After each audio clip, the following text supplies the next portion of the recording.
जो लोग जीवन में समय की कीमत नहीं समझते हैं वो जीवन में इतने पीछे हो जाते हैं कि जीवन उनके संभलने का मौका फिर कभी नहीं देती है।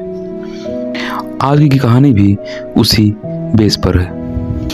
एक समय की बात है, एक छोटे से गांव में एक बहुत ही बुद्धिमान और वृद्ध व्यक्ति रहते थे जिनका नाम था आचार्य शशिकांत। वह अपने ज्ञान के लिए पूरे गांव में प्रसिद्ध थे और लोग उन्हें जीवन के विभिन्न पहलुओं पर सलाह देने के लिए आते थे। एक दिन एक युवा लड़का जिसका नाम अशोक था, वह आचार्य शशिकांत के पास गया। वह बहुत परेशान था और महसूस करता था कि उसके जीवन में कुछ भी सही नहीं हो रहा है। अशोक ने आचार्य से कहा, गुरुजी, मुझे समझ नहीं आता कि मैं क्या करूं। मेरे पास समय कम है लेकिन फिर भी मैं कुछ हासिल नहीं कर पा रहा हूं। मैं हर दिन मेहनत करता हूं लेकिन कुछ भी सफल नहीं हो रहा।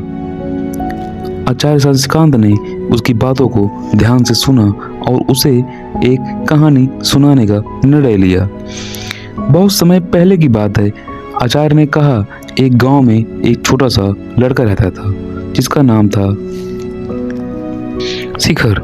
शिखर का सपना था कि वह बहुत बड़ा व्यक्ति बने। वह हर दिन कड़ी मेहनत करता था लेकिन उसे कभी भी सफलता नहीं मिलती थी। उसे यह समझ में नहीं आता था कि उसका समय कब आएगा। एक दिन वह गांव के एक पुराने पेड़ के नीचे बैठा था। तभी एक वृद्ध व्यक्ति उसके पास आया। उसने उनसे पूछा, तुम इतने उदास क्यों हो बेटे? वृद्ध व्यक्ति ने पूछा। फिर बच्चे ने अपनी परेशानियों के बारे में उसे बताया और वृद्ध व्यक्ति ने उसे एक विचारशील उत्तर दिया। वह बोला, तुम अपने जीवन में समय को नहीं समझ पा रहे हो। समय किसी के लिए भी नहीं रुकता है। यह हर किसी को एक समान तरीके से मिलता है लेकिन हर किसी का समय अलग अलग होता है। वृद्ध व्यक्ति ने फिर उस लड़के से कहा, तुम जानते हो, जैसे एक बीज को उगने के लिए अपना समय चाहिए, वैसे ही तुम्हारे सपनों का पूरा करने के लिए भी एक समय चाहिए। तुम जो कुछ भी करना चाहते हो उसके लिए जरूरी है कि तुम धैर्य रखो और अपने समय का सही उपयोग करो। समय के साथ सब कुछ सही जगह पर हो जाएगा। फिर उस बच्चे को वृद्ध के व्यक्ति की बातों को ध्यान से सुना और महसूस किया कि वह जो काम कर रहा था उसे और बेहतर तरीके से करने की आवश्यकता थी। वह निरंतर अपने काम में जुट गया और कुछ समय बाद उसने अपनी मेहनत का फल पाया। आचार्य शशिकांत ने अशोक से कहा, समय कभी किसी के लिए नहीं रुकता है बेटा। जो तुमने किया वह समय के साथ सही परिणाम देगा, लेकिन अगर तुम उस समय का सही उपयोग नहीं करते तो तुम्हारे पास आने वाला हर मौका तुमसे छूट जाएगा। मेहनत करो, धैर्य रखो और समय के साथ अपने कार्य का फल पाओ। अशोक ने आचार्य की बातों को समझा और उन्होंने अपने जीवन को बेहतर बनाने की ठानी।